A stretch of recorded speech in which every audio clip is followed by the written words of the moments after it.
I'm really hoping that this camera angle is right because usually I have Monica to help me set it up. So if I look a little bit out of place, it's because I didn't have assistance today with filming the podcast. So here we are. Welcome back to the Sip and Knit podcast. My name is Sarah of SarahKarine Knits. You can find me on Instagram as SarahKarine Knits. I've recently changed it. It used to be Stitch in the Six. It now matches my Ravelry handle and also my Instagram channel. And so Ravelry is also SarahKarine. We dropped the knits. If you're curious on finding me on those platforms, all the links will be in the down bar. And yeah, that's the spiel, I guess. This is a podcast video journal. I've been inclined to call it lately. I've been like pondering podcast as a title because we are talking to a camera, not talking into a microphone, audio podcasting, because knitting is a pretty visual medium.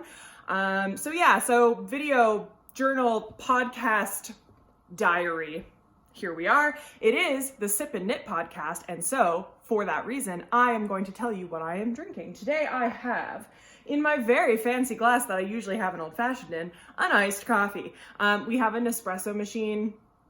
And so I did the iced coffee pod over a big old ice cube, added some maple syrup and some soy milk. And so we're sipping on that today. Feeling extra fancy. It's too early for a cocktail, but I did want to put it in a fancy glass. So that's what we did.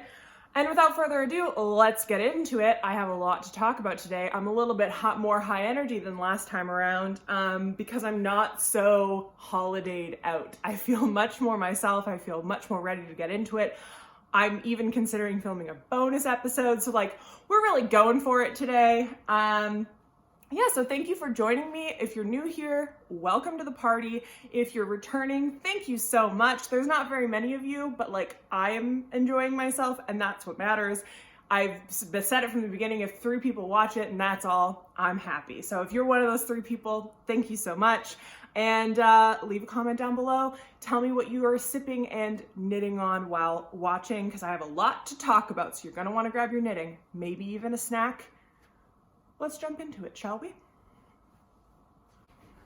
I think the only thing about this shot is like the awkward sun line that I'm getting from my curtains that only work so well.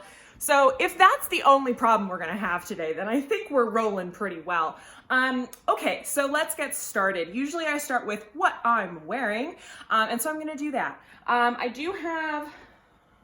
have an outline to go off of today. I posted on my Instagram stories if anyone was interested in me talking about my Make 9 plans and like showing the stash that I'm deciding to use with the sweater that I plan on using, because all of my Make 9 for this year, all of them are garments. Or if people wanted to see my journal setup and like my planner and then my knitting journal and like how I plan my knits for the year and like how I journal my knits. And it was pretty evenly split. I think it was 60-40, which just tells me that I'm gonna do a bonus episode, I think. I'll probably film it today too. And I'm gonna do a top-down flip through of my planner for 2022 and my knitting journal and talk about how I arrived at like how I'm planning my knitting. So I guess look out for that because I think I'm gonna do it just because it sounds like fun. And also it would make my podcast way too long if I tried to include it today. So keep an eye out for that. It'll be up after this episode. I don't know when, but it will be. So, this is what YouTubers do. Click that subscribe button so that you get notified when I upload that video. Look at me, I'm such a YouTuber. Okay, so this is my Shop Amanda Rach Lee doodle planner. She is a Canadian YouTuber who does bullet journaling content. She's fabulous. I love her. She's like so inspiring because she's like probably 5 years younger than me and like has a whole business and a whole thing going for herself, and it's just really awesome. So I picked up her doodle planner this year. I got the blue color because it's pretty.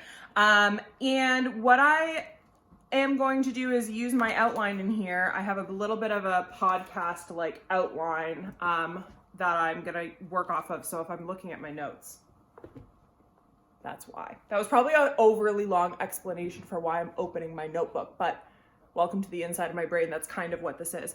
Marcy, you don't fit here. Sorry if you guys can hear my dog. She's decided that something is bothering her and I'm not quite sure what it is. Marcy, go lie down, please. Go lie down. Okay. Without further ado, let's get into what I'm wearing. I am wearing, it's called the Party Top or Party Top. I will link my Ravelry down below. I think it's the Party Top. And it's a 3/4 length sleeve, which I sort of did elbow length unintentionally. This is one of the first garments I knit. I think this is garment 3 or 4 for me, like successful garments. And I knit to pattern, but this was before I realized that, of course, I have to knit longer than what the pattern tells me because I'm 6 feet tall. So they're elbow length, and it is nice and cropped. I'm wearing it, I'm gonna go like this because I know that you guys can only see, like, I think from here up. So I'm wearing it over a dress that I have from Old Navy, I believe. I am venturing into like sustainable fashion and like pairing my knits, basically like building a wardrobe that is actually valuable to me. And it's kind of tough because you don't want to buy from like the Old Navy and the H&M, but it's also like what your budget suits as well. So I am trying to pair my knits and build my wardrobe with what I currently own. And then I'm filling those gaps with like saved for intentional, you know, ethically made and, you know, sourced. What are the words I'm looking for? Basically, the people who made the garment are paid well, and the way that it was made aligns with my values. That's like kind of my goal. So I'm going to fill the like holes in my wardrobe with pieces like that over the course of probably the rest of this year, maybe into next year. Like, it's not a short-term project by any stretch. So, you know, this dress is from Old Navy. I've had it for a while. It needs a hem, but I don't know how to sew. Here we are. Sustainability isn't perfect. So yes, so this is the Party Top. I knit it out of Baracco Vintage DK. I got it out of less than 3 skeins.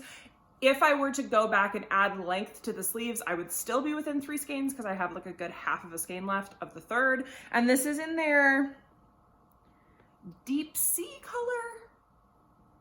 I don't remember the name. It's on my Ravelry, but it's like this really beautiful, I'll lean in for the class. It's like a really beautiful blue, green, aqua, kind of like very subtle marling in the fabric, which I really like. And this yarn is like an wool, acrylic, nylon, I think that's it, blend.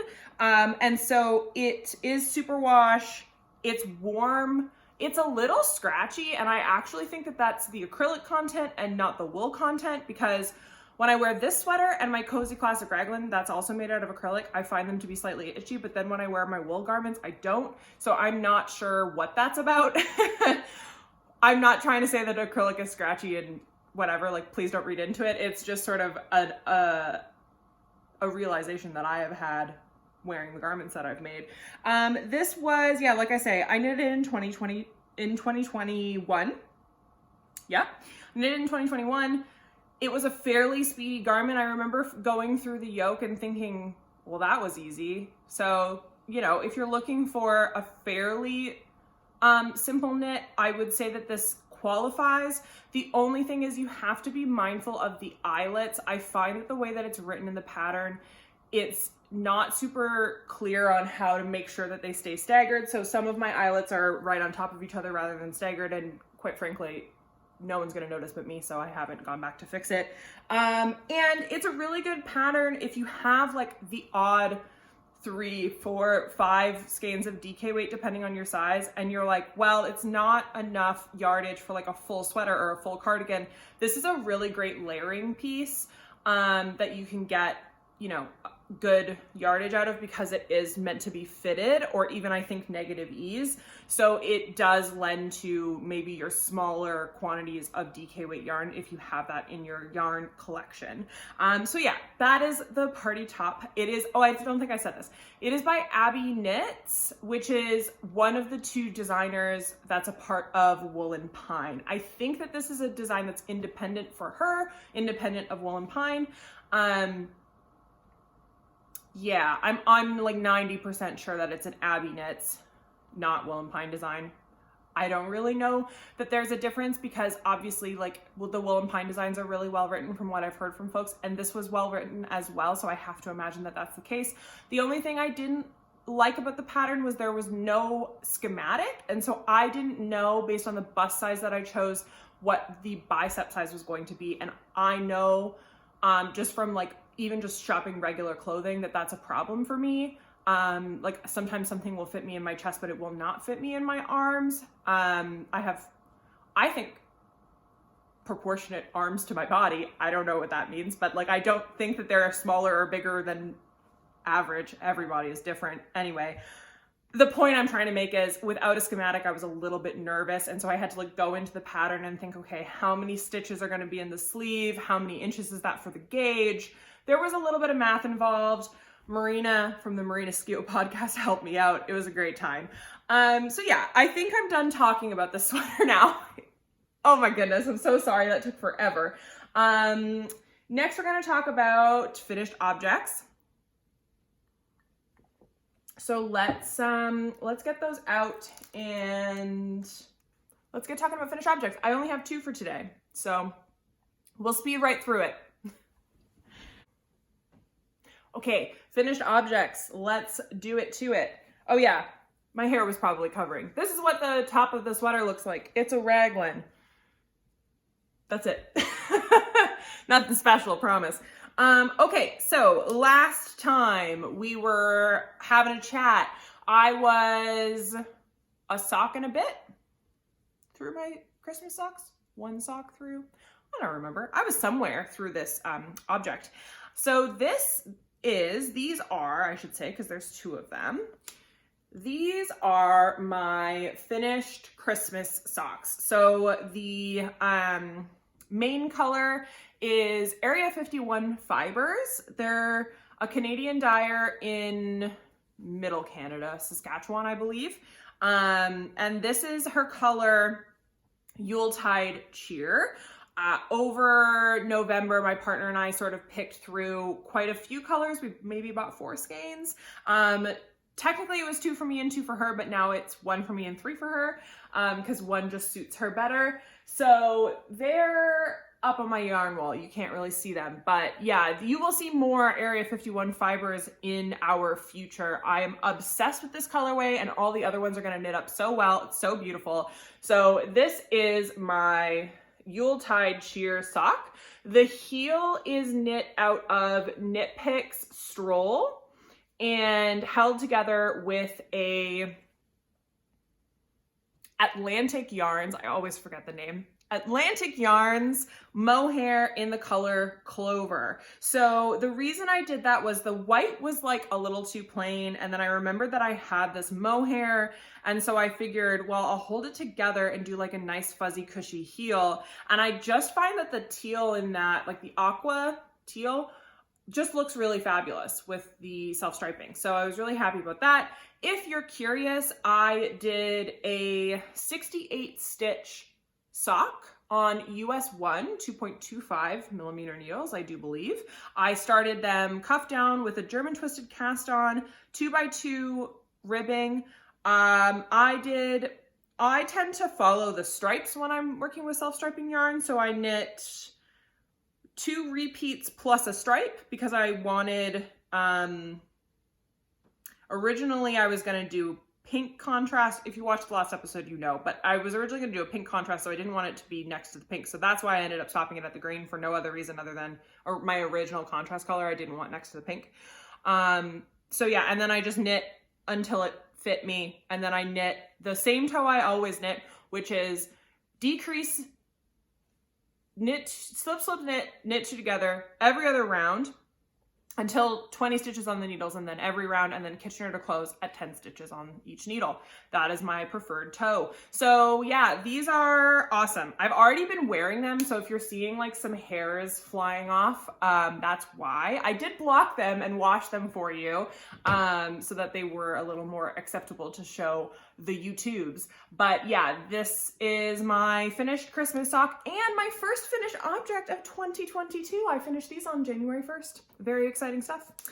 Okay, so that is, where am I gonna put you? I'm gonna put you there. That's those. I was very happy with them. I wore them a bunch after finishing them, and I probably will wear them all year round. I don't wanna put them away as like, they're Christmas socks. No, they're mine. I'm gonna wear them, whatever.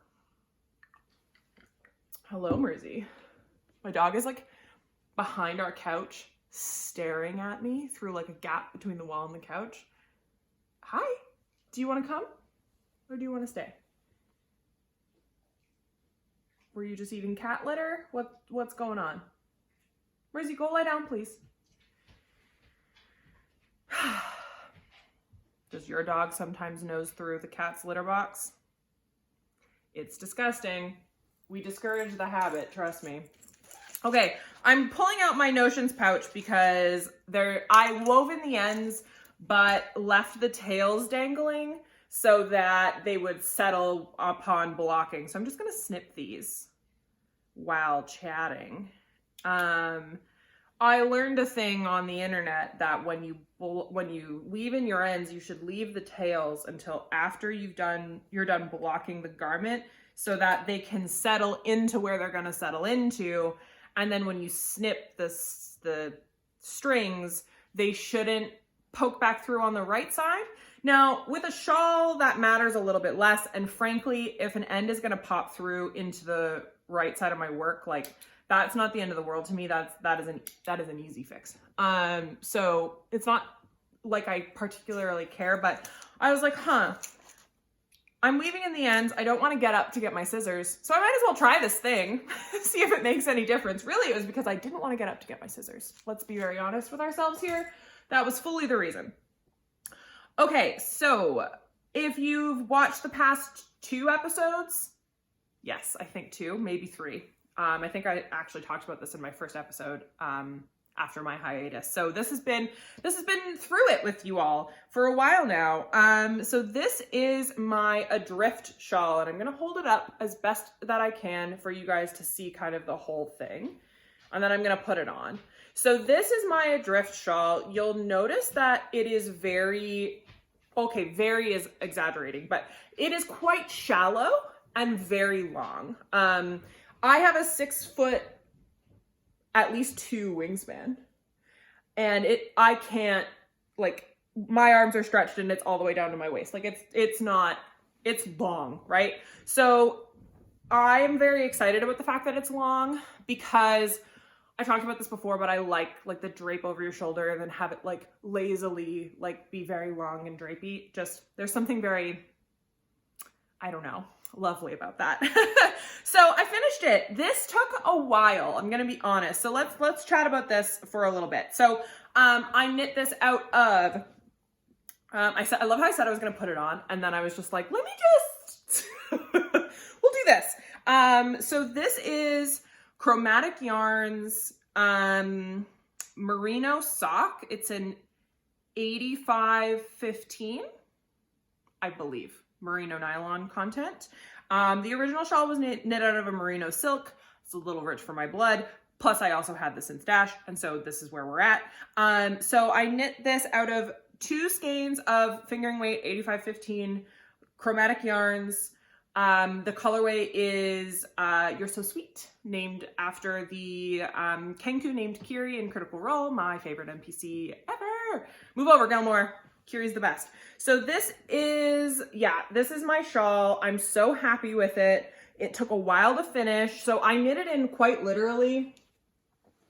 This is all I have left from the second skein. I was weighing it after every row, and I got to the point where each garter, like each pass, not even a garter bump, but each pass, so each row of the shawl was 2 grams. So I knit it to the point where I had, I want to say 6 or 8 grams left.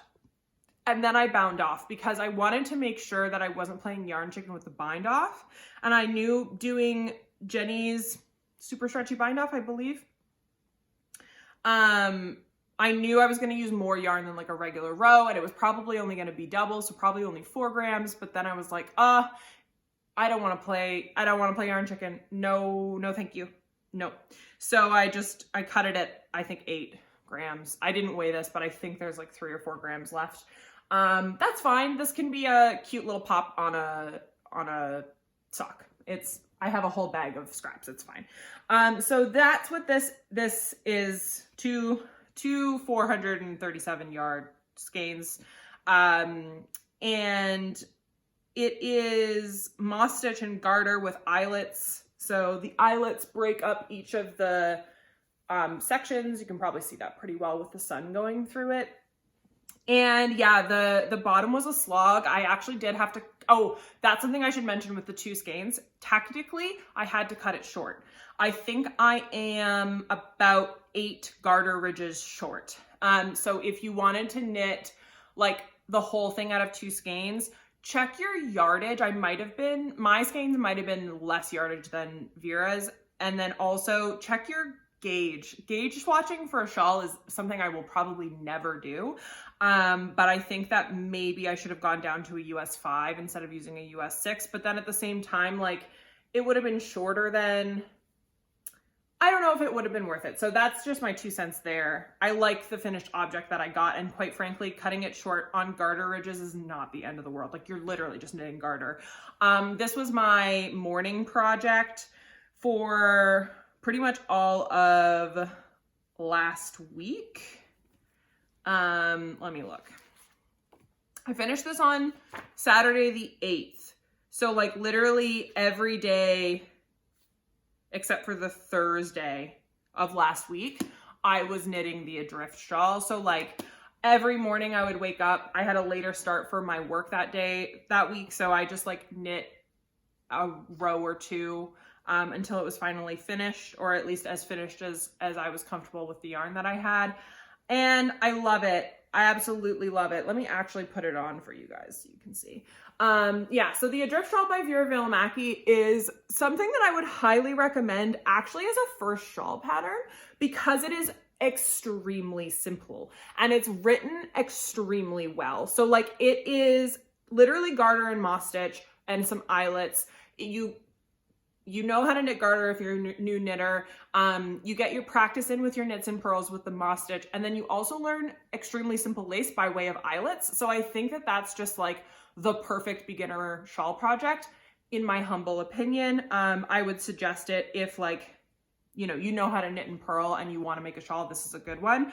And yeah, I don't know. I think I've probably talked about this for too long, but I was just, when I saw the picture of the shawl, it was one of those patterns where I was like, immediately I need to knit that. And I'm just so happy that I did. So yeah, I just wanted to share that joy with you all because I'm thoroughly pleased with my finished object. It's light and soft and all the things you want a shawl to be. I will probably wear it a lot in the fall and spring. I don't know that I will wear it as like a winter thing because it's -30 here. So it's a little bit different. Winter wear has to be pretty solidly like DK or heavier yarn. And like, yeah, it's just, the requirement is such that you're basically wearing a sheep on your body at all times to stay warm up here. So, we have other seasons for that. It's fine. I'm going to carefully fold this. I just took it off the blocking mats. It's my little baby. Look how nice it looks all folded. Ooh, actually, I'm going to toot my own horn for a second. Look at that bind off. Okay, that bind off is beautiful. I hope I'm holding it up enough so that you can see it here. Look at that bind off. That's a thing of beauty. You can see all the dog hair too. Woohoo.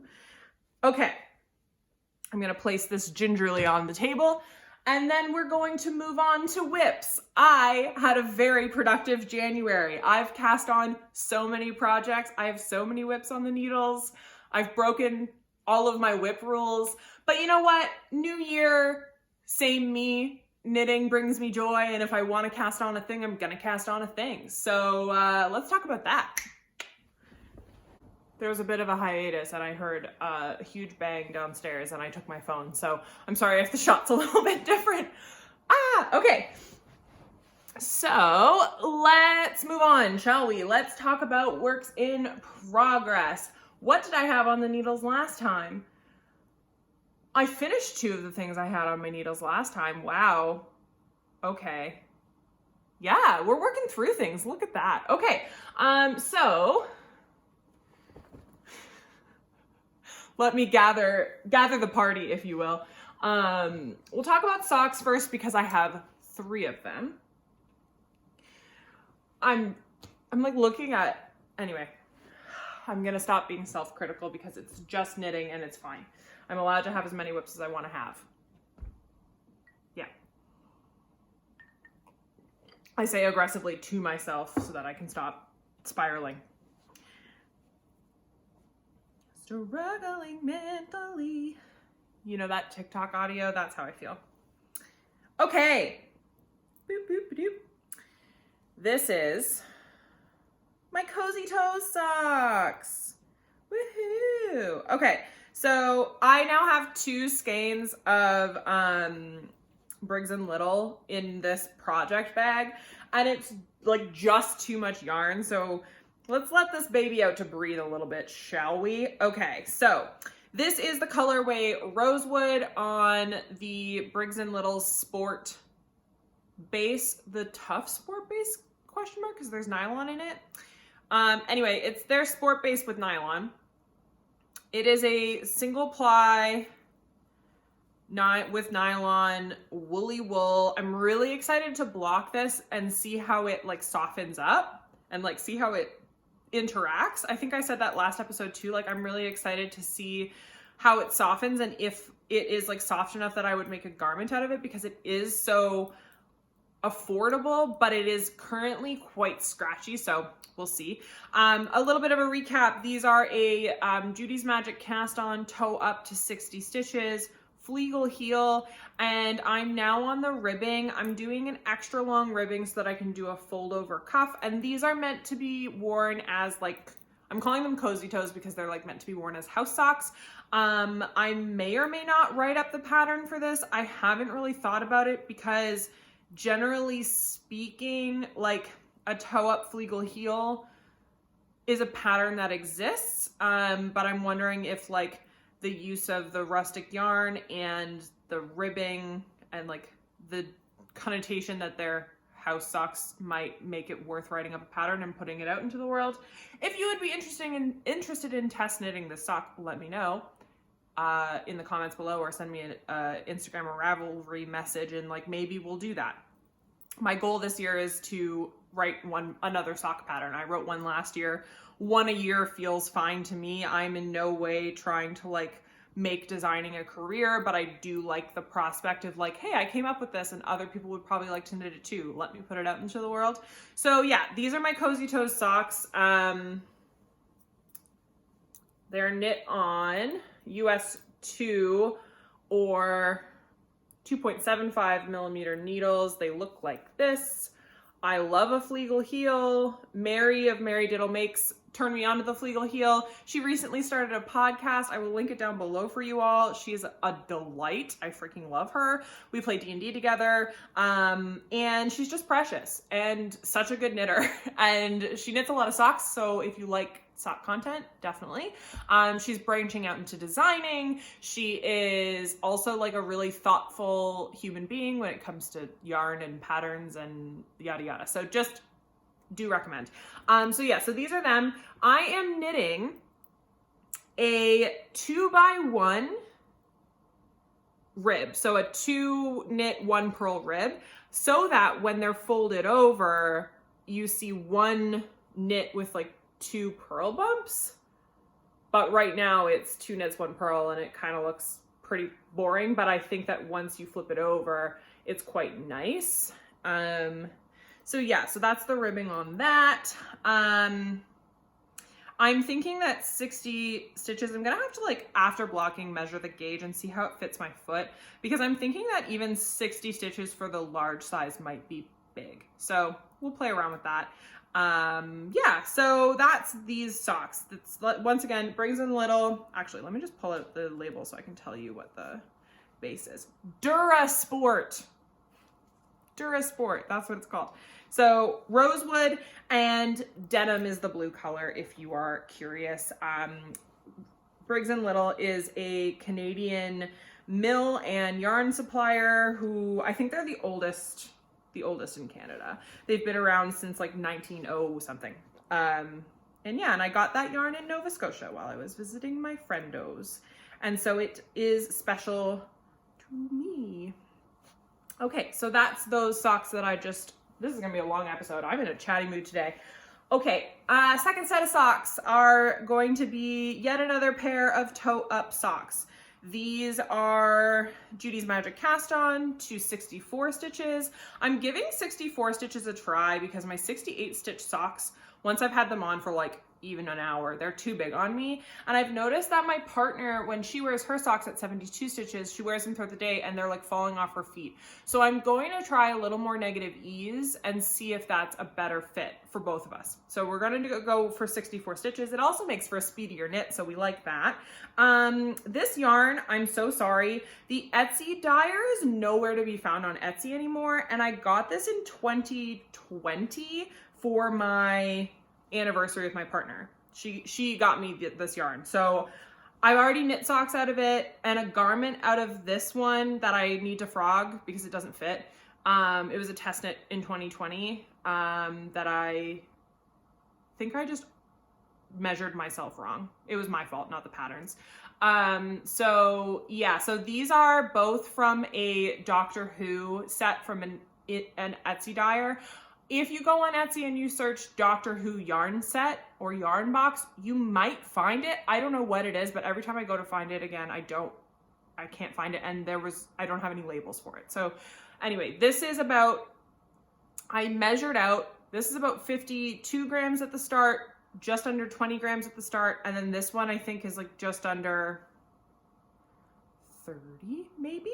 And so what I'm going to do is this is Jester's Blueberry Cupcake. This I can tell you. This is Jester's Blueberry Cupcake by Hannah from the Corner of Craft. Chromatic yarns on her sparkle sock base. I do believe this is one of the club colorways from last year that she has the recipe for, and if you wanted her to dye to order it, she would. I believe she only does dye to order for sweater quantities though. You'd have to check her website and confirm that. Don't take my word for it. Please look it up on her website before you DM her or send her an email. Please don't make her life miserable. Just do your research, but I'm almost positive she will dye this for you if you ask. I have a pair of socks on my Instagram grid knit out of this and this. They are the Spring Rain socks by Natasha from Northern Knits and Pearls. That was a test knit from last year. They're my favorite socks. Do recommend. So what I'm going to do is I'm going to knit this like this. I'm going to knit it as a fade through to the heel and then through to the cuff. And I weighed it out so that I know roughly how much yarn I can use for each. And I'm sort of going through a little bit of like, you know, Denise from Earth Tones Girl, she's doing like her sock exploration. She's trying new heels. I'm sort of doing my own version of that, inspired by her most definitely, and trying out new heels. So like last year I tried, Fish Lips Kiss is my favorite heel. I've done a heel flap and gusset with a garter flap that I pretty much will use in the future. Basically, if I'm not using self-striping and I'm knitting cuff down socks, that's the heel I will use. If I'm knitting toe up non-self-striping, I will use the Fleagle heel. And if I'm knitting self-striping in either direction, I use the Fish Lips Kiss heel. That's sort of like my decided like happy place with heels. I do want to find a different heel flap that's not the garter, because I find that the garter is a little like, it's a look, right? Like it's a specific look for the sock. So that is all to say that on these socks, I'm going to try Albiona from Albiona Hand Knits. I believe is her name on Instagram, or Albiona Knits. It used to be LB Hand Knits. She has a sock pattern called the Integrated Heel. And what it is a sock pattern where it has the look and the fit of a heel flap and gusset, but you knit it like a Flegel heel, so you are never working flat. I think for maybe, except for short rows, there might be short rows, but essentially you're not ever picking up stitches or knitting flat for like the heel flat part. So that is really interesting to me. And so I bought the pattern to give that a go because I really wanted to fade these yarns. And I was like, well, for both the Flegel heel and for a self-striping, or not a fish lips kiss, and for a heel flap and gusset, at some point I will have to stop knitting and do a heel flap before I pick everything up in the round again. So I either have to decide to fade in my second color before the heel or after the heel. But with this heel, I think I can do it while making the heel, which is really cool. So I'm very excited to give that a try for like fading purposes. This is my first time I've ever knit scrappy socks, so we're giving it a go. I'm gonna try to fade, see how I like it. Yeah, toe up, 64 stitches on a US 1, knitted in magic loop, if you're curious. That's the story there.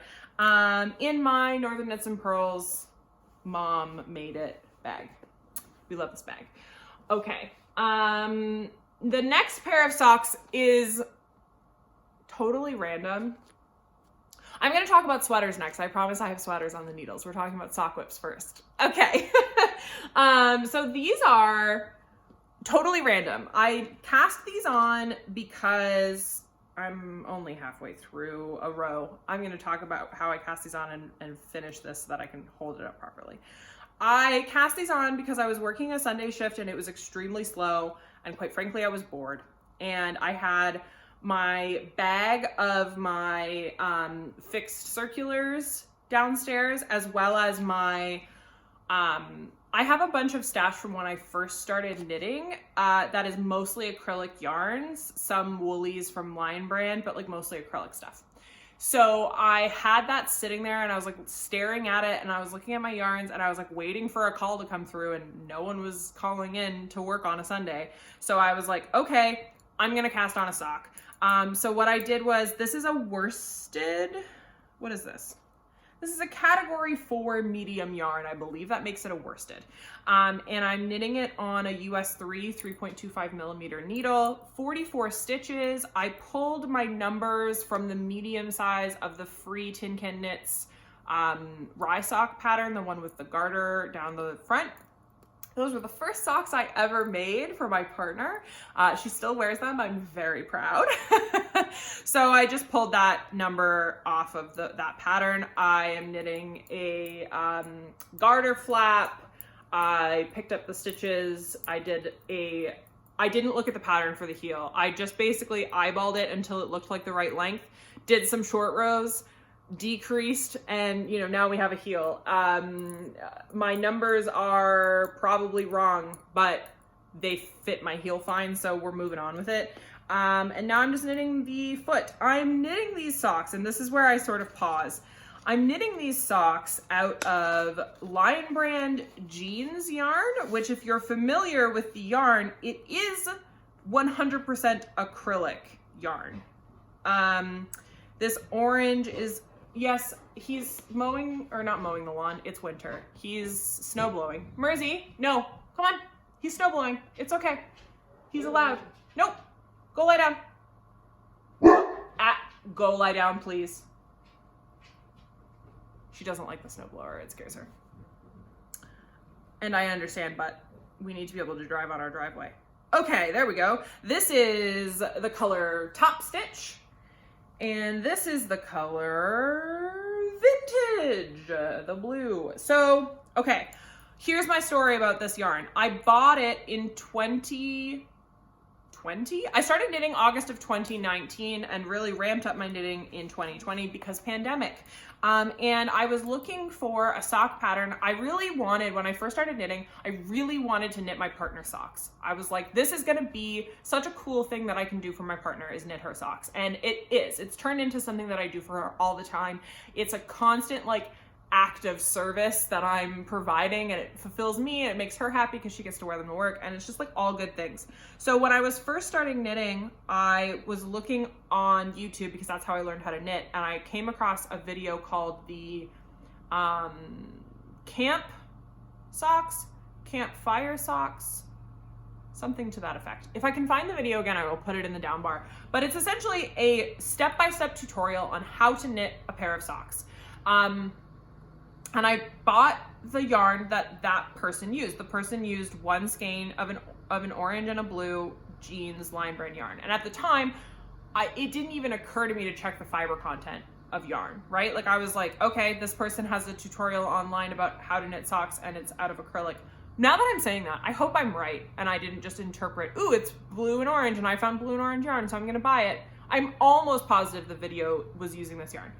And so I didn't think to look up yarn content or anything like that, or fiber content, because I didn't know what that meant. And so anyway, I've had this in my stash for a while. I've gifted some of my stash, but this I like the color of, and I have no problem using acrylic yarn. The only problem I ran into is that each skein is 246 yards, so 250, so 500 yards of yarn. For someone my size, I require at least 3 skeins of DK weight, if not 4 skeins, to get any kind of wearable garment. I could have maybe eked out like a loose gauge striped situation. But I didn't want to play yarn chicken. I was bored at work. I cast on socks. Will our feet sweat when we wear this? I say our because we'll probably flip-flop who wears them. Yeah, 100%. Our feet will be sweaty. But at the end of the day, when I wear store-bought socks, my feet get sweaty too. So, and there's probably nylon and acrylic content in those babies. So, you know, you win some, you lose some. If we absolutely hate them, I'll rip them out and repurpose the yarn. But until then, acrylic socks. I'll let you know how it goes. They're probably going to wear really, really well. They just might not be the most comfortable to wear all day. Okay, wow. I wonder how long I talked about socks for. Probably 20 minutes. Let's talk about sweaters next. Ooh, I got a dog hair. No. Terrible. Okay, we're gonna take a break and we're gonna talk about sweaters. Let's do this. Okie dokie, last bit of whip action. I left the tag on this bag because I got it for Christmas and I didn't wanna forget where it was from so I could tell you. So this bag, oh my gosh, I'm obsessed with it. This bag is from my partner and I got it for Christmas, and it has this like beautiful motif of like hands with like little tattoos and like flowers. And I have a tiny baby tattoo and I also have a hand tattoo. And so my partner's like, it just reminded me of your tattoos, so I wanted to get it for you because then you would match your bag. And I was like, that's very heartwarming and lovely. And also it's like the perfect size for our worsted weight sweater project, which is what's in here. And it is from Papercraft Danica Studio. And what's really cool about it is it's actually made out of paper, 90% paper and 10% natural latex. And it's designed in Canada. So I just thought that was really cool because like the paper latex aspect of it just made me feel comfy with it. Like it wasn't, I don't love leather. Yeah, I don't know. I don't love leather. So I was like, this is really cool. Anyway, I digress. It's beautiful. I love it. This is my new sweater project bag. I now have 3 sweater project bags, which may be dangerous. Okay, so this is, I'm gonna pull out a yarn label so I can show you guys. Boop, boop, boop. Okay, how do I do this without it being a mess? Okay, this is The Weekender by Andrea Mowry. I'm picking off dog hair. There's something about, I've noticed, there's something about Wool of the Andes. This is non-superwash. This is just their Wool of the Andes. This is the Garnet Heather colorway. There's something about Wool of the Andes that magnetic pulls my dog hair to it. I don't know what it is, but there's constantly too much dog hair on this sweater. It's actually obscene. Like I pull it out of the project bag it's in. Like it's not even like, and I keep the ball of yarn in the project bag when I'm pulling from it so that it doesn't get covered in dog hair. And yet still, here we are. Okay, so this is, boop, boop, boop. I'm gonna stick that like that so that things don't fall out. I've turned it inside out than how I'm knitting it because that's the proper way it will be worn with like the detailing and stuff. Wow, this is a mess. Okay. Please don't judge the dog hair. Oh my goodness. Okay, so this is the Weekender sweater by Andrea Mowry. It is knit inside out. So I'm knitting it on the stockinette side, and then the reverse stockinette side is the side that will show to the world when I'm wearing it. It is a split hem, shorter in the front, longer in the back hem, knit out of worsted weight yarn, and it is meant to be worn with 10 inches of positive ease. So I am knitting the size 4 with an intended finished circumference of 52 inches. I'm knitting this on one size down for every needle size than what is recommended in the pattern based on the gauge that I got. I talked about my gauge swatch in the last episode. I had knit gauge with both an 8 and a 9. My 9 was too big. I was like, oh, I like the fabric with the 8, we'll see what I get. And when I measured it, my fabric with the 9, the US 9, was too big. So I went with the US 8. If I am slightly smaller, because like you knit a gauge swatch over like 20, 30 stitches and then you knit a whole sweater, your gauge is going to be a little bit different. If my gauge ends up tightening up a little bit, I'm okay with that. And if it ends up even loosening up a little bit, like a quarter, half stitch, it'll be a big sweater, but it's okay because it's intended to be oversized anyways. So I didn't size down or anything so that way if I'm a little bit tighter, it'll still be oversized. And if I'm a little bit looser, it'll just be that much bigger. It's okay. It's non-superwash, so it shouldn't tent out on me, I hope. So yeah, so this is the body of the sweater. It's bottom up. I did tubular cast on for the first time. Andrea Mowry's included tutorial is super easy to follow, and I actually really enjoyed doing the tubular cast on. I know that's going to be a controversial statement, but knitting the tubular cast on was actually pretty fun. Like I liked it, and I was like, oh, like I'll probably use this for casting on hats and stuff in the future because it's stretchy and it's just very professional looking. Like it's a beautiful edge. So I'm really happy that I now have that in my knitting arsenal, because I'm the type of knitter that like once I have something that I know how to do that I know looks better than like a long tail cast on, in my opinion, everyone's different, but like that I prefer than a long tail cast on, I'm just gonna do it. Is it it's like a little bit fussier? Yeah, for sure. But ultimately I like the finish better, so I'm just gonna do it. Here we are. Everyone's different. If you hate the fussiness of a tubular cast on, don't do it. Don't do it, girl. Oh no, I tried so hard not to lose my stitches. And I did anyway. Okay. Crisis averted. Woot. The only thing I'm worried about is weaving in ends on stockinette. I always weave it in on reverse stockinette, and when I do it on reverse stockinette, I just follow the bumpies, and then I go back on the bumpies. I basically just like restitch the stitches. Could I do that on stockinette, and I'm basically just doing duplicate stitch to weave in my ends? Let me know. I'm sure there's a video, and I will search it, but I'm just so curious how one weaves in ends on stockinette rather than reverse stockinette. Anyway, that's my weekender. I cast this on January 1st. This is my January 1st cast on. This is the first sweater in my make 9, and we're booming. We're booming. I went to start the front because you split at the underarms, and then you only knit the front and only knit the back, and then you bind off at the top. Anyway, construction. That's how you do it. And I went to go start it, and it was too short. I measured it and I was like, yeah, that's like 16 inches. That's longer than the pattern calls for. And then I was like, I think I was pulling on it more than I realized. And then I like held it up to my body and I was like, that's gonna be a crop top. So now I'm knitting, it was actually, I think only 14 inches. So now I'm actually knitting it to 16 inches and then it should be good. My goal is to get it at like my hip bones. I think that the actual length on the sweater, like on someone Andrea's size, she's like 5'5". I think it's meant to go like just past your bum. But I'm good with a hip length sweater. I find anything too long on my already long body can look a little bit strange. I think I've talked about that in the past. So this is my January planned project. If you watch my next video, that's going to come out about like planning my projects. That's my goal for January, is to have this sweater finished by the end of the month. Because it's a worsted weight sweater and I'm pretty confident that I will be able to do that. It's a really good TV knit. I think the only fiddly bits are going to be the bind offs at the top and the shoulders, but that's fine. That's like a weekend activity. No biggie for me to do. I'm on my 3rd skein of the Wool of the Andes, and it's a 50-gram ball, which means I'm a skein and a half in on my project. She calls for about 5 100 grams for my size, and I think I'm gonna go under that, but I think she knits it in a woolen spun, so I'm sure there's a difference there somehow. In case you're wondering about yardage, it's going to be a very inexpensive sweater to have knit because I'm knitting it out of the wool of the Andes. Okay, speaking of sweaters knit out of Knit Picks yarn, enter my second cast on for January. So I did cast on a second sweater in the month of January. I cast this on this week.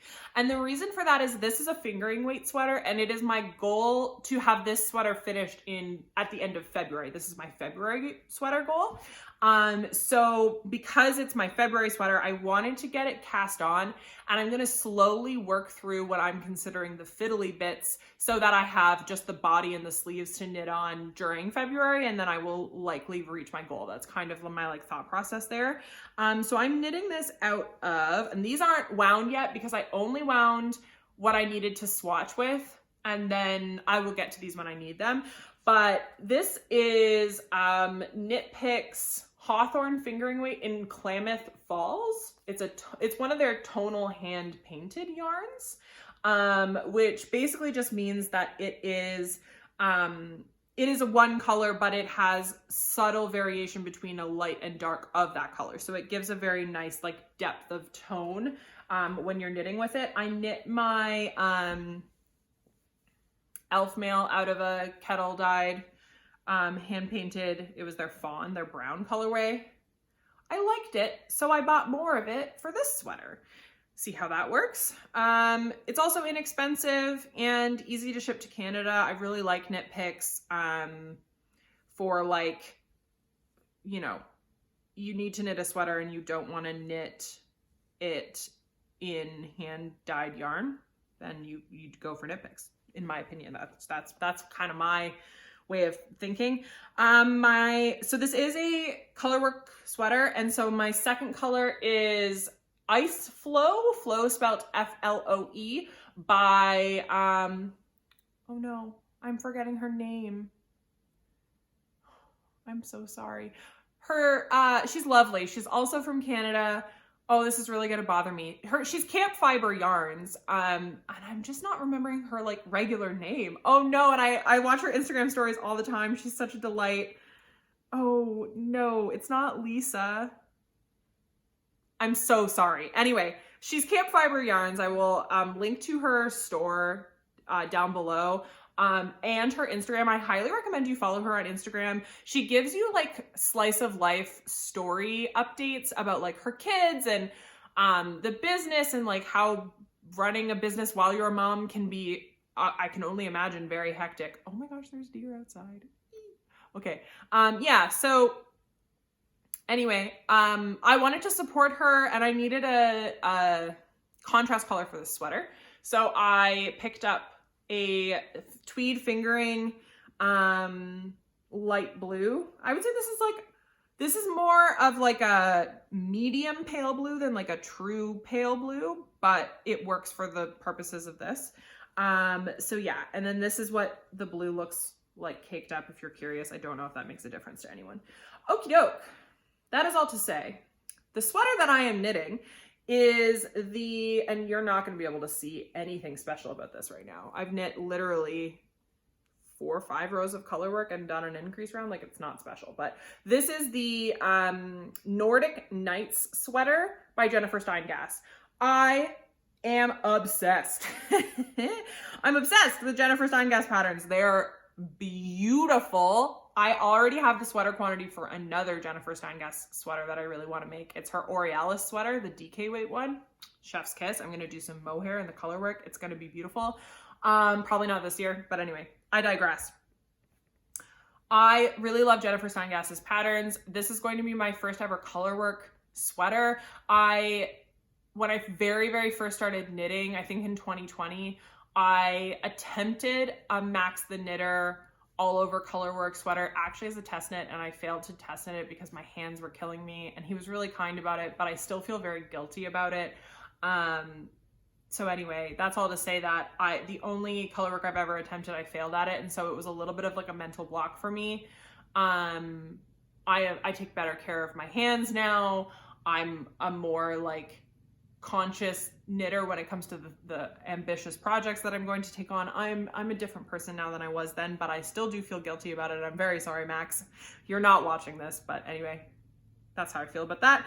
So this is my first ever colorwork sweater. My first ever, colorwork sweater, because I've knit some colorwork mittens, got that under my belt, feel pretty confident about that. And I think the only thing that's sort of making me nervous is like these floats are really long. So like I caught floats here, but I can sort of see it on the reverse side. So I'm not catching my floats, and I'm just being extremely conscientious of like pulling everything across and like making the floats really nice and loose, but not so loose that the stitches on the other end are like popping out. Colorwork is hard. I know that everyone's like, you can knit anything you set your mind to. It's only as hard as you make it out to be. Some things are just objectively more time consuming and mind consuming than others. Colorwork is one of those things. You can do it. You just have to pay attention. Oh, and these little needle stoppers are also from Camp Fiber Yarns. They're the little Knit Fearlessly little yarn stoppers. I got them in like a pale pink. They're very cute. Yeah, so this is my February goal, but it is cast on now so that I can get through the color work and then kind of have mindless body stockinette for eternity. So I'm pretty happy with that.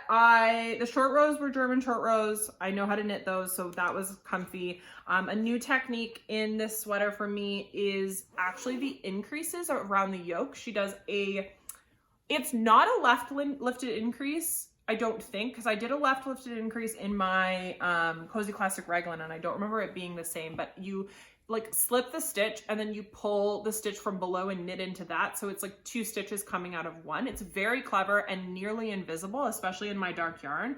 So for yoke sweaters in the future, if that's not the increase that it's calling for, that's probably the increase I'm going to use, which is why I really love, like, I know some people are like staunch Andrea Mowry pattern knitters or Joji Locatelli pattern knitters, or like, you know, they have their favorite designer, right?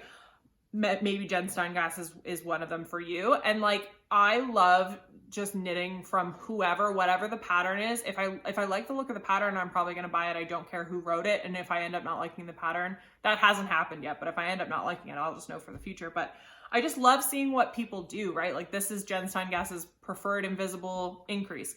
I had never seen it before. Now I know it and I can use it in the future. It's just a delight. It's a really great time.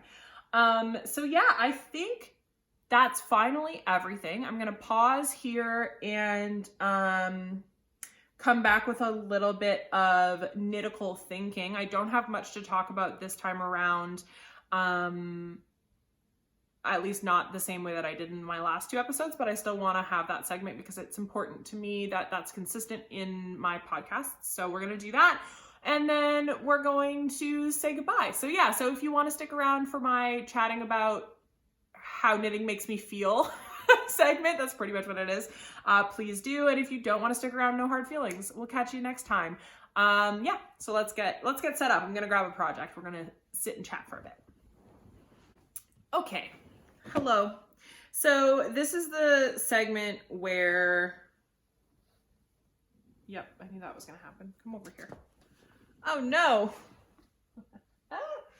Every time yarn falls on the ground in my apartment, it means that it's just going to be for eternity covered in dog hair. So, you know, RIP to that skein. Okay. So, yeah, this is the segment of my podcast where I always end up sitting slightly lower in the chair. So now there's probably way too much space above my head. Here we are.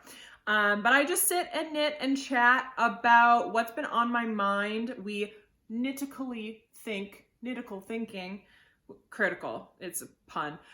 We critically think about, you know, yarn, the yarn industry, the fiber industry, the knitting industry, and ultimately it ends up being a conversation about how it makes me feel.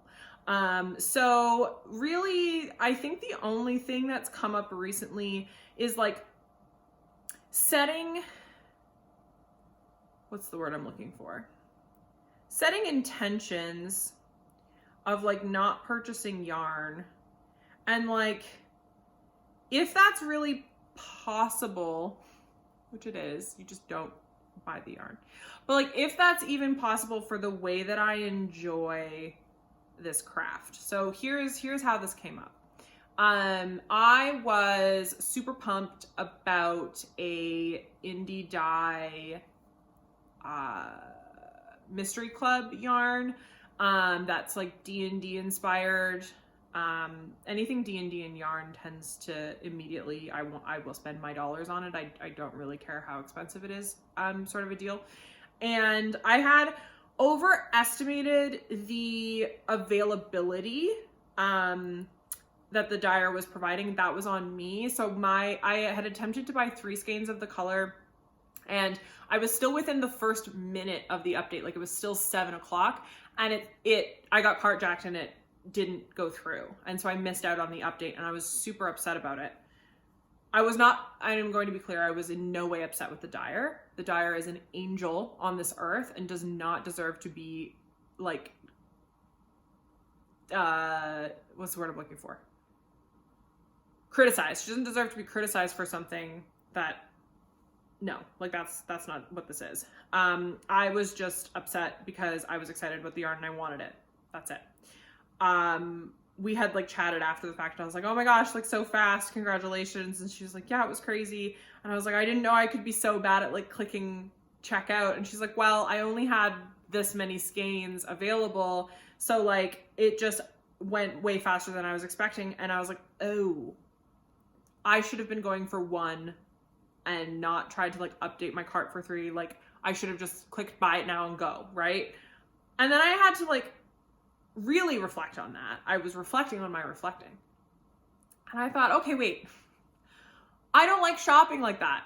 And I've talked about it before. I don't like you have to be on the very minute it updates. You have to click buy now.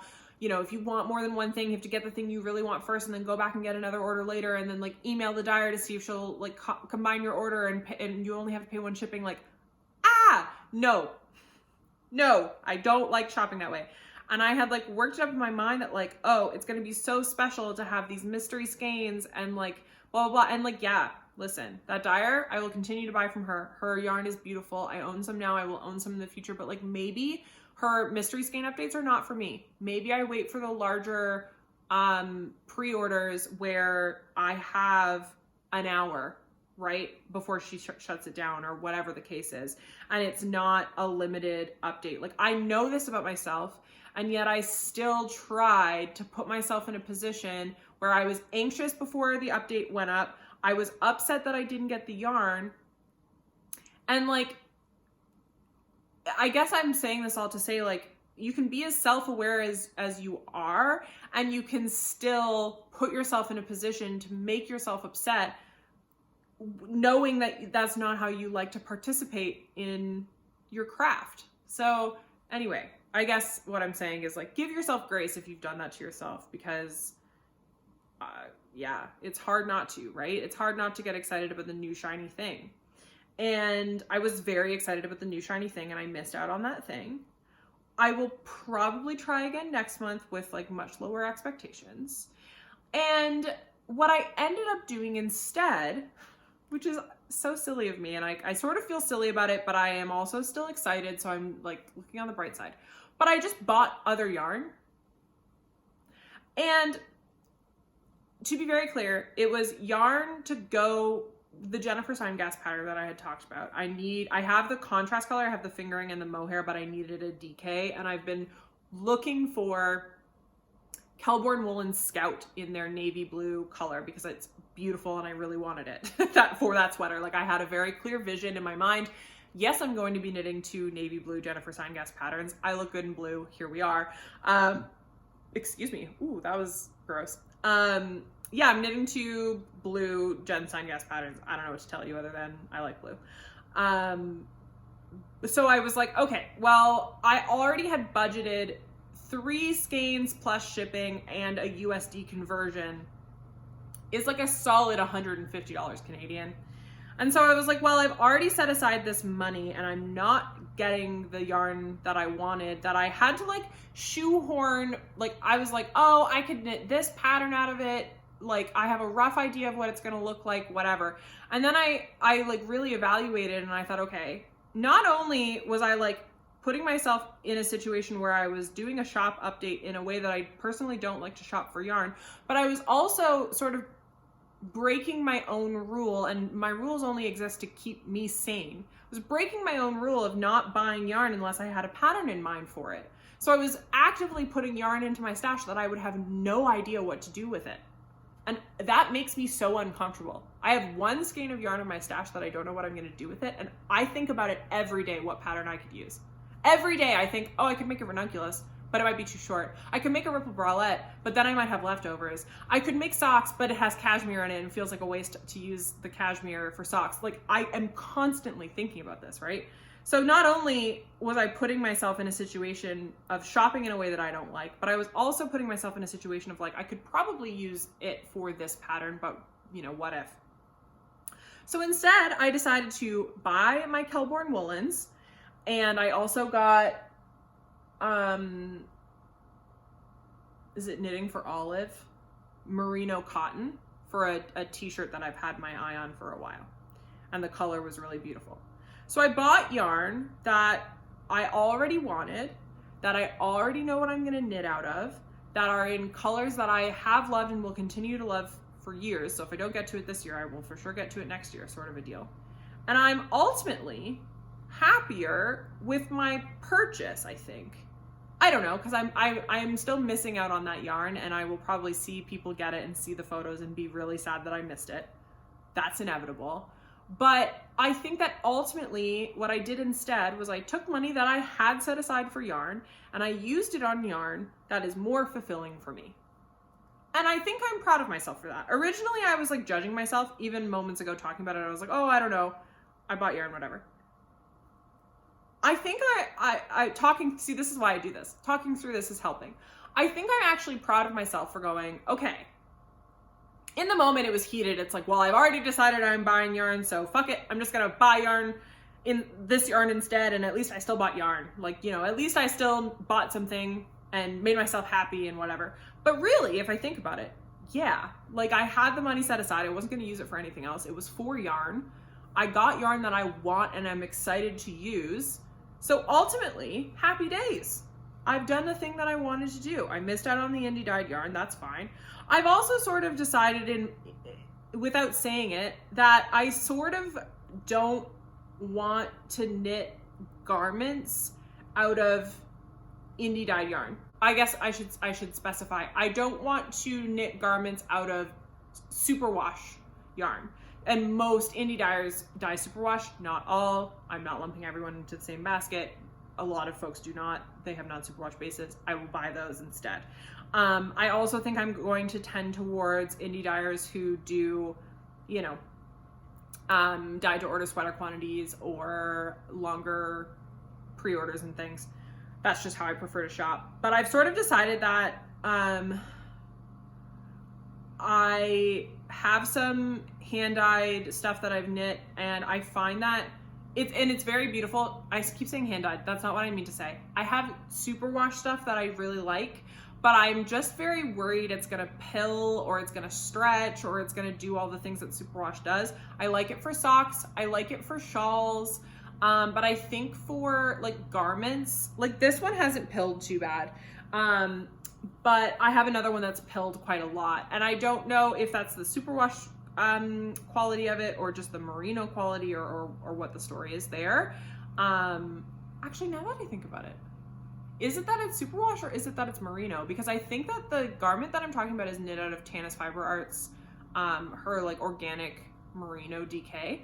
And now that I think about it, I don't think she advertises that as superwashed yarn. It is treated, but I don't know that it's superwash. So I could be wrong here, and it could be the merino that's pilling, and maybe I am being critical of the wrong thing.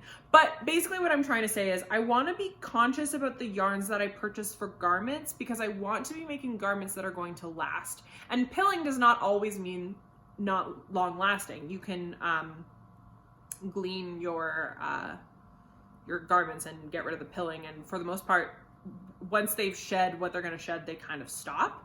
So that's all good. And, you know, we'll see how these things hold up. But I guess what I'm trying to say is I am trying to be more intentional with the yarns that I purchase to make my garments out of, because I intend to make garments that last and that I'm going to want to wear for a decade, right? Not just for, oh, it's nice now and I want to make it and I want to wear it.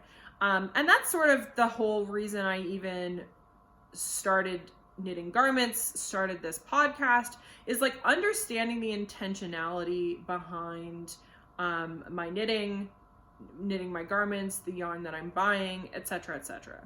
So I guess this is all just a really long ramble, as this section usually becomes, about, is not buying stash yarn even a good goal to have, or is permitting yourself to use the money that you've set aside for your hobby in a way that aligns with your intentions?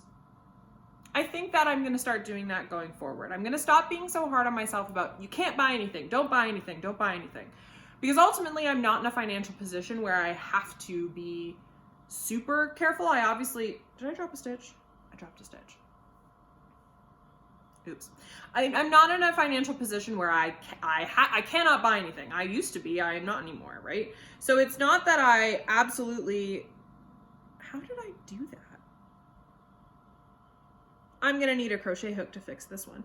Yeah, it's not that I'm in a financial position where buying yarn or continuing to buy yarn is going to harm me financially, right? Like, I'm not like, oh, spending beyond my means.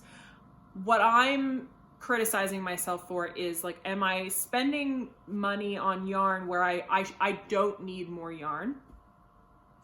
And I think I'm going to try to be a little bit nicer to myself about it and just realize that, like, if I'm buying yarn that I have the intention of using for patterns that I'm excited about, in colors that will always be in my wardrobe, in yarn fiber content that is something that I like and will want, you know, that will last and whatever.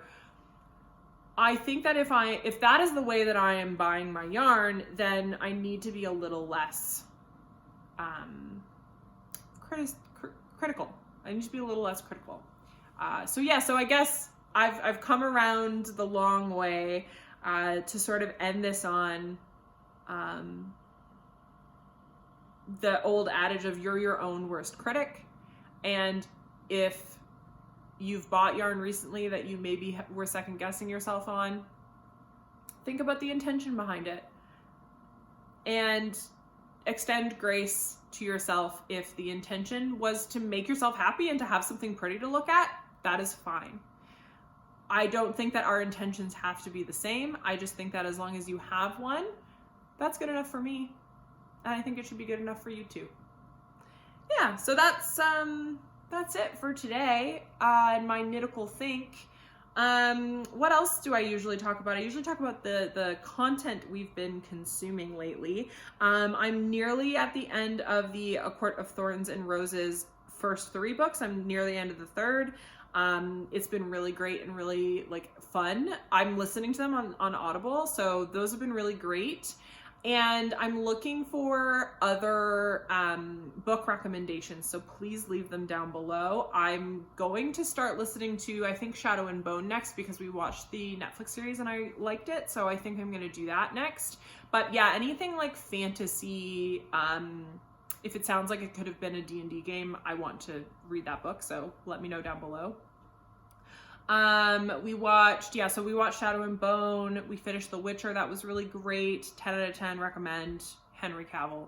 We love to see it. Cavill. I don't care how you pronounce his last name. Chef's kiss. That man in dirt. We love to see it. And yeah, we watched that. We watched Shadow and Bone. We watched the first 2 Tom Holland Spider-Man movies, and they were a lot of fun. I want to watch the one with Doctor Strange that's come out recently. And yeah, just a lot of like fun fantasy, fun, like rompy kind of silly stuff. And Critical Role, as always Critical Role. So far, Fern has continued to steal my heart. I freaking love that fawn. She's just such a good time. Any chaotic character is a good time, but there's something about Ashley Johnson specifically playing a chaotic character that is just like feeding my soul. So that's been a really great time. And yeah, life's just trucking. We've got too much snow all the time, but a lot of sunshine to make up for it, so I really can't complain. And yeah, thank you so much for joining me on the Sip and Knit podcast. If you have book recommendations to leave down below, please do. I would love to hear how you feel about buying yarn. If you have zero guilt or all of the guilt, and you feel like sharing, please do let me know. And yeah, I'd love to be your internet knitting friend. So follow me on Instagram, hop into my DMs, let me know what you are working on, what your 2022 plans are.